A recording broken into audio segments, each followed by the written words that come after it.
besides having had, as their name implied, some French strain in their origin, who asked no favours and desired no attention.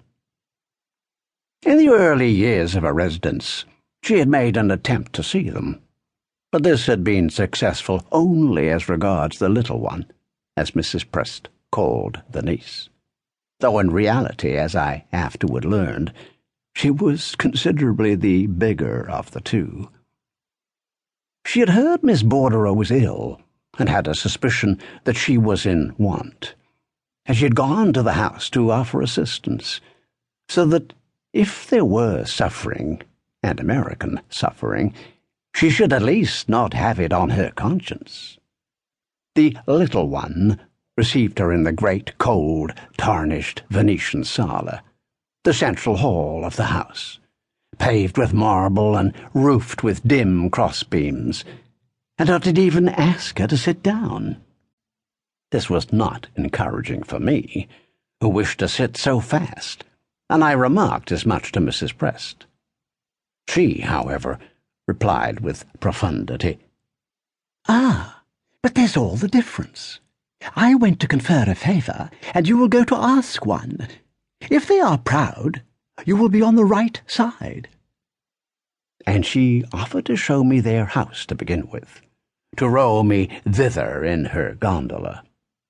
I let her know that I had already been to look at it half a dozen times, but I accepted her invitation, for it charmed me to hover about the place. I had made my way to it the day after my arrival at Venice. It had been described to me in advance by the friend in England to whom I owed definite information as to their possession of the papers, and I had besieged it with my eyes while I considered my plan of campaign.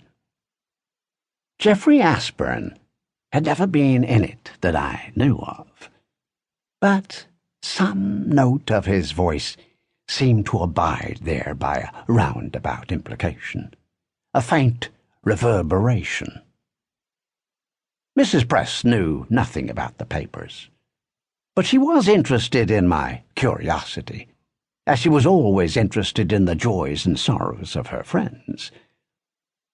As we went, however, in her gondola, gliding there under the sociable hood, with the bright Venetian picture framed on either side by the movable window, I could see that she was amused by my infatuation, the way my interest in the papers had become a fixed idea.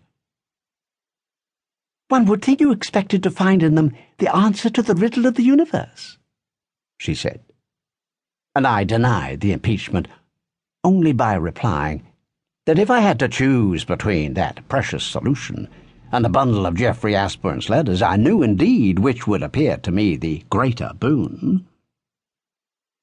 She pretended to make light of his genius, and I took no pains to defend him. One doesn't defend one's God. One's God is in himself a defence. Besides, today, after his long comparative obscuration, he hangs high in the heaven of our literature, for all the world to see. He's a part of the light by which we walk. The most I said was that he was no doubt not a woman's poet, to which she rejoined aptly enough that he had been at least Miss Bordereau's. The strange thing had been for me to discover in England that she was still alive. It was as if I had been told Mrs. Siddons was, or Queen Caroline, or the famous Lady Hamilton, for it seemed to me that she belonged to a generation as extinct. "Why, she must be tremendously old, at least 100, I had said. But on coming to consider dates, I saw that it was not strictly necessary that she should have exceeded by very much the common span. Nonetheless, she was very far advanced in her life, and her relations with Geoffrey Aspern had occurred in her early womanhood. "That is her excuse," said Mrs. Prest, half sententiously, and yet also somewhat as if she were ashamed of making a speech so little in the real tone.